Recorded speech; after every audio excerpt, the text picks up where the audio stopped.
Hi hello नमस्ते. मी वनिता स्वागत करते तुमचं आपल्या चॅनलमध्ये.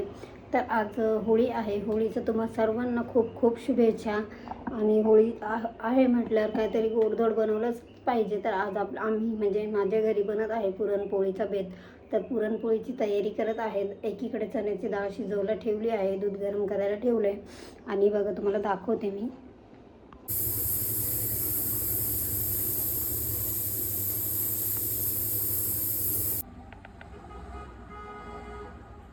घेतलेली आहे.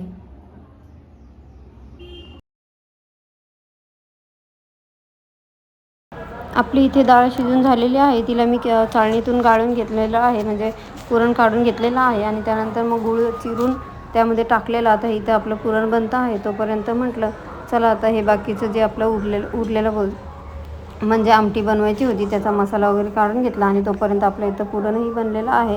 आता पुरणामध्ये टाकण्यासाठी बडीशेप, विलायची आणि जायफळ असं मी हे करून घेतलेलं आहे. आता हे आपण याच्यामध्ये टाकून घेतलेलं आहे. जायफळ आणि विलायचीने मस्त सुगंध येतो आणि पुरणपोळी खायला खूप टेस्टी लागते. तर हे जे मी पुरण बनवलं आहे ते जवळजवळ अर्धा किलोचं तरी पुरण आहे. अर्धा किलो हे आणि गूळ असं 1 किलोचं पुरण झालेलं आहे आपलं तसं तर. आणि त्यानंतर मग पुरण बनवून घेतलं आणि थंड करायला ठेवलं. थंड होईपर्यंत म्हटलं चला आता बाकीचे कामं करून घेऊया. हे असं पंख्याखाली ठेवलं जेणेकरून लवकर थंड व्हावा. थंड वगैरे झालं की मग लगेच आपल्याला बनवता येईल. तोपर्यंत मग आपलं पीठ मळायला घेतलं. आणि पीठ मळायच्या अगोदर आमटी बनवून घेतली, जी की आपण पाणी डाळ शिजवलेली त्यातलं पाणी गाळून काढलेलं, त्या पाण्याची आमटी केलेली. तुम्ही पण अशीच आमटी बनवता का? आम्ही तरी अशीच बनवतो, त्यामुळे मी बनवलेली. आणि त्यानंतर मस्त अशा पुरणपोळ्या बनवायला घेतलेल्या. आणि पुरणपोळी जर टम्म फुगलेली बनत असेल तर का नाही का पुरणपोळी खायला आवडणार. तुम्हाला पुरणपोळी आवडते का?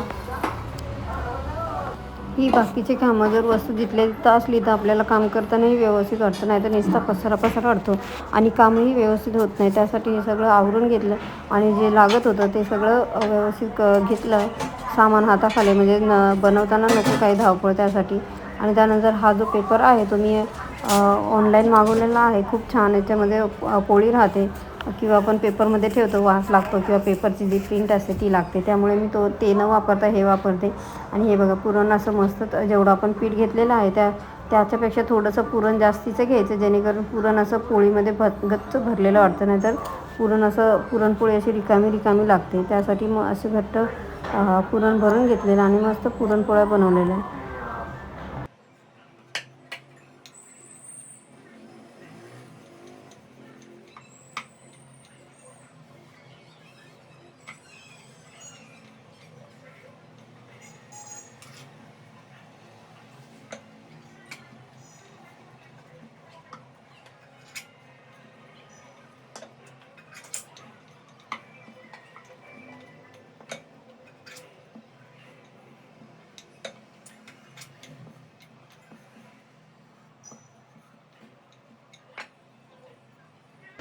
पोळी बनवताना हमेशा एक लक्ष ठेवायचं, हळूहळू लाटायची, नाही तर पुरणपोळी फाटते.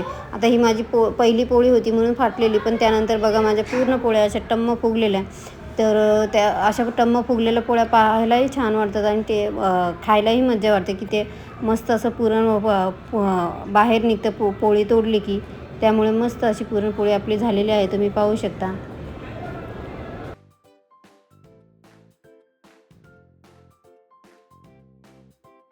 व्हिडिओ आवडला असेल तर नक्की लाईक सबस्क्राईब करा. तर तुम्हा सर्वांना परत एकदा होळीच्या खूप खूप शुभेच्छा. आणि ईश्वर करो तुमच्या आयुष्यात खूप सारे रंग आणि खुशी अशाच सामावून राहू. चला भेटूया नवीन व्हिडिओमध्ये. Bye bye.